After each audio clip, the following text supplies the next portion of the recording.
Je m'appelle Holger Uffelmann, je suis responsable de la production de culture ici. Notre objectif est de découvrir si nous pouvons utiliser la technologie NIR pour fertiliser le contenu nutritionnel du lisier de façon beaucoup plus exacte et précise que nous pouvons le faire avec un examen en une ou deux fois du lisier.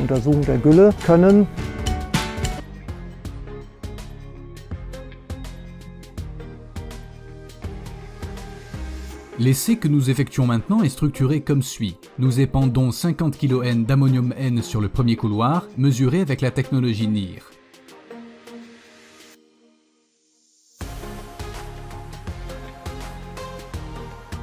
Sur un second couloir, nous épandons un total de 66 kg d'azote, aussi mesuré avec NIR.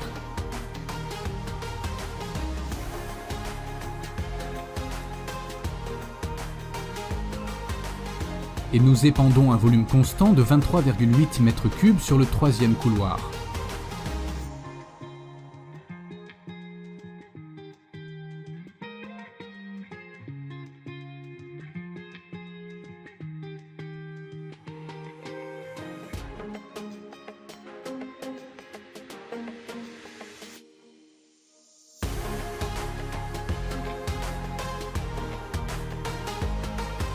Aujourd'hui, nous faisons la récolte des parcelles plantées au printemps avec notre ensileuse qui est capable de déterminer le rendement sur une base de parcelle par parcelle, par exemple le blé récolté sur la parcelle.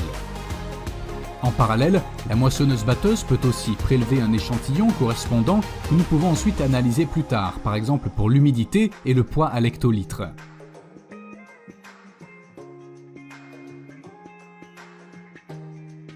Nous avons consulté et évalué les données et nous sommes maintenant capables de rendre le premier rapport sur les 2 dernières années d'essai. Qu'en avons-nous tiré ? Nous avons utilisé la technologie de John Deere pour vraiment épandre le lisier de sorte à ne pas épandre des mètres cubes de lisier, mais plutôt un nutriment, à savoir l'azote, et garantir ainsi une répartition uniforme dans tout le champ. Pour l'agriculteur, cela signifie avant tout qu'il peut mieux respecter les réglementations légales en matière d'engrais et documenter de manière plus précise ce qu'il a fait. Cela signifie que nous pouvons voir sur des cartes que nous avons réellement épandu les 50 kg d'azote souhaités sur chaque point, sur chaque mètre carré du champ. Je fais ici à nouveau référence aux découvertes de Madame Janssen. Il y a 2 schémas, ou plutôt 2 publications qui prouvent d'un côté que le lisier, même s'il est mélangé, reste très hétérogène, surtout si nous avons une cuve à lisier relativement grande et une période d'épandage relativement longue. Ou même avec les derniers mètres cubes, il n'est techniquement plus possible de mélanger le lisier. Le deuxième schéma est le suivant. Même dans les épandeurs de lisier, il peut y avoir une ségrégation en cas de longue distance parcourue. Donc d'un côté il y a une hétérogénéité dans les tonneaux et de l'autre côté il y a une hétérogénéité dans tout le lisier que nous épandons. L'agriculteur peut désormais répondre à ce problème avec la technologie John Deere qui lui permet d'épandre le lisier de manière améliorée et plus ciblée. Si nous analysons maintenant les différentes variantes d'épandage, nous pouvons résumer de la manière suivante. En comparant l'épandage selon un volume constant, un bon 20 m3 sur tout le champ selon l'analyse, à une analyse NIR par NH4N ou N total, la variante à N total nous offre environ 3% d'avantage sur le rendement. En tout cas, c'est à peu près ce que nous avons prouvé sur ces 2 dernières années.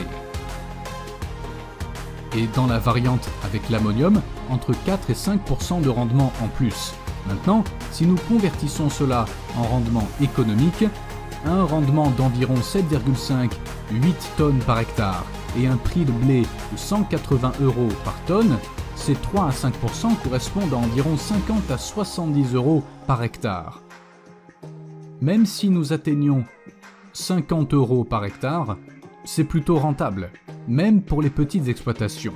Cela signifie que non seulement les grandes exploitations en profitent, mais aussi que toute personne qui utilise du lisier peut en profiter dans ce contexte.